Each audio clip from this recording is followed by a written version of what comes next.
A família Parker, David, Emma, sua filha adolescente Sophie e Liam, de 6 anos, sempre sonharam em deixar o barulho e o caos da vida na cidade para trás. Quando eles tropeçaram em uma charmosa casa de campo aninhada entre colinas ondulantes e prados extensos, pareceu o destino. A casa era tudo o que eles esperavam.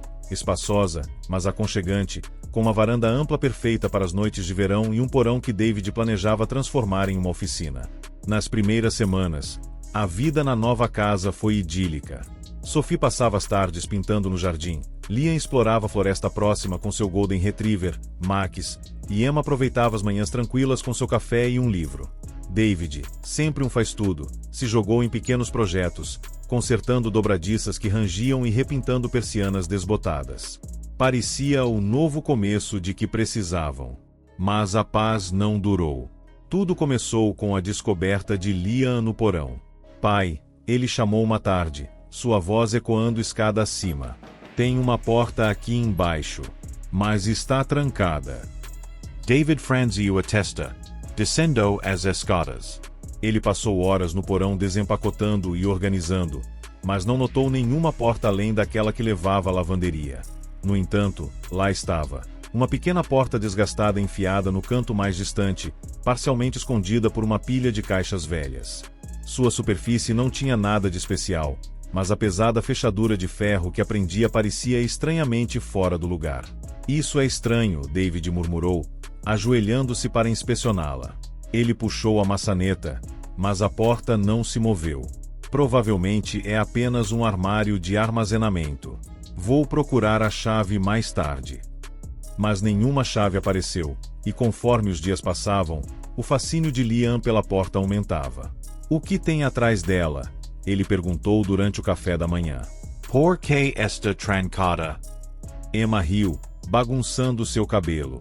Provavelmente está vazia, querida. Não se preocupe com isso.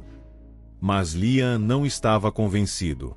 Ele começou a passar mais tempo no porão, sentado de pernas cruzadas em frente à porta, como se esperasse que ela revelasse seus segredos. Sophie o provocava, chamando-a de seu clube secreto, mas até ela admitiu que havia algo perturbador sobre a porta. Então os sussurros começaram. A princípio, eles eram fracos, quase imperceptíveis. Emma pensou ter ouvido seu nome enquanto dobrava a roupa, e David jurou que ouvia risadas quando não havia mais ninguém em casa. Mas com o passar dos dias, os sussurros ficaram mais altos, mais distintos, até que não havia como negar sua presença. Sophie, sempre cética, ignora como vento ou a casa se acomodando. Mas a reação de Liam foi diferente. Eles estão falando comigo, ele disse a Emma uma noite, seus olhos arregalados cheios de medo. Eles querem que eu abra a porta. O sangue de Emma gelou. Ela tentou tranquilizá-lo, ignorando suas palavras como a imaginação de uma criança, mas o desconforto persistiu. Na manhã seguinte, ela compartilhou a reivindicação de Liam com David, que decidiu que era hora de lidar com a porta de uma vez por todas. Com um pé de cabra na mão, David desceu para o porão, Emma logo atrás. Sophie e Liam observavam ansiosamente do topo da escada. A fechadura era velha, mas resistente, e levou vários minutos de esforço antes que ela finalmente cedesse com um estalo alto. David hesitou, sua mão na maçaneta, antes de abrir a porta. O ar que saía era frio e úmido, carregando um leve cheiro metálico. Atrás da porta havia uma escada estreita em espiral para baixo, desaparecendo na escuridão. Emma estremeceu. Isso não faz sentido, ela sussurrou. As plantas não mostraram nada parecido com isso. Fique aqui, David instruiu, pegando uma lanterna. Vou dar uma olhada rápida. A escada rangeu sob seu peso enquanto ele descia, o facho de sua lanterna cortando a escuridão espessa. O espaço abaixo era enorme, muito maior do que a casa acima deveria permitir. As paredes eram de pedra bruta, e o chão estava coberto de entulho, móveis quebrados, ossos espalhados e símbolos rabiscados em listras escuras e secas que David não queria identificar. No centro da caverna havia um altar, sua superfície coberta de velas derretidas e mais símbolos estranhos. O estômago de David se revirou quando ele se aproximou, sua lanterna tremendo em suas mãos. Ele estendeu a mão para tocar uma das esculturas, mas um rosnado baixo ecoou pela caverna, parando-o congelado. Ele se virou, o facho da lanterna disparando descontroladamente. Sombras dançavam pelas paredes, mudando e se fundindo em formas que eram quase, mas não exatamente, humanas. David recuou lentamente, seu coração martelando em seu peito. O rosnado ficou mais alto, acompanhado por um coro de sussurros que pareciam vir de todos os lugares e de lugar nenhum ao mesmo tempo. David! A voz de Emma chamou do topo de escada, tirando-o de seu trance. Ele se virou e subiu os degraus, batendo a porta atrás de si. O que você viu? Emma exigiu, seu rosto pálido. David balançou a cabeça. Eu não sei. Mas precisamos selar aquela porta. A família passou os dias seguintes evitando o porão, mas a casa em si parecia se rebelar contra sua decisão. Objetos se moviam sozinhos, portas batiam no meio da noite e os sussurros se tornavam uma presença constante. Liam começou a acordar gritando, alegando que figuras sombrias o observavam dos cantos de seu quarto. Desesperada por respostas, Emma recorreu à biblioteca local, vasculhando registros e jornais antigos. Ela encontrou uma única menção à propriedade deles em um artigo do final dos anos 1800. O proprietário anterior, um recluso chamado Elias Arrow, havia sido acusado de conduzir rituais obscuros. Ele desapareceu em circunstâncias misteriosas, e a casa mudou de mãos inúmeras vezes desde então, cada proprietário saindo em circunstâncias estranhas e muitas vezes trágicas. Armada com esse conhecimento, Emma confrontou David. "Não podemos ficar aqui", ela disse. "Este lugar não é seguro."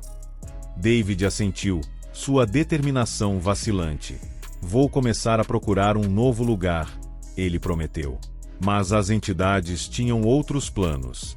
Uma noite, enquanto a família estava sentada na sala de estar, a porta do porão rangeu ao abrir sozinha. Um frio encheu o cômodo, e os sussurros ficaram ensurdecedores. Os parqueiros congelaram, seu terror palpável enquanto as sombras começaram a vazar pela porta aberta, se contorcendo como fumaça viva. "Precisamos selá-la", disse David, sua voz quase inaudível sobre a cacofonia. "Agora." Pegando os materiais que havia preparado antes, tábuas, pregos e uma lata de sal, David e Emma correram para o porão. Sophie e Liam se agarraram um ao outro, os olhos arregalados de medo. Enquanto David trabalhava para pregar a porta, Emma espalhou uma linha de sal ao longo da soleira, recitando uma oração de proteção que havia encontrado em sua pesquisa. Mas as sombras não recuaram. Em vez disso, pressionaram a porta, fazendo-a estufar e lascar. Um rugido gutural sacudiu a casa, e os símbolos no altar brilharam na mente de David. "O ritual", ele disse de repente. "Temos que terminar o ritual." Emma hesitou, mas assentiu. Juntos, eles desceram para a caverna mais uma vez, a escuridão opressiva ameaçando sufocá-los. O altar parecia pulsar com energia, e as sombras se enrolavam em volta dele como cobras. Seguindo a pesquisa de Emma, eles começaram o ritual, usando as velas e símbolos que ela havia copiado dos arquivos da biblioteca. O ar ficava mais frio a cada palavra que falavam, e as sombras se contorciam em agonia. A caverna tremia, e um rugido ensurdecedor encheu o espaço enquanto o encantamento final era falado. As sombras convergiram para o altar, suas formas se contorcendo e colapsando para dentro até desaparecerem com um clarão ofuscante de luz. Quando a luz desapareceu, a caverna ficou em silêncio. A energia opressiva se foi, substituída por uma calma assustadora. David e Emma subiram as escadas, seus membros pesados de exaustão. A porta do porão estava fechada, e a casa estava silenciosa mais uma vez. Os parqueiros deixaram a casa na manhã seguinte, levando apenas o que podiam carregar. Eles nunca retornaram, e a casa foi deixada para decair, seus segredos enterrados sob camadas de poeira e negligência. Mas aqueles que passavam por ali juravam que podiam ouvir sussurros no vento, e à noite, um brilho fraco emanava da janela do porão, como se as sombras estivessem esperando que alguém as encontrasse novamente.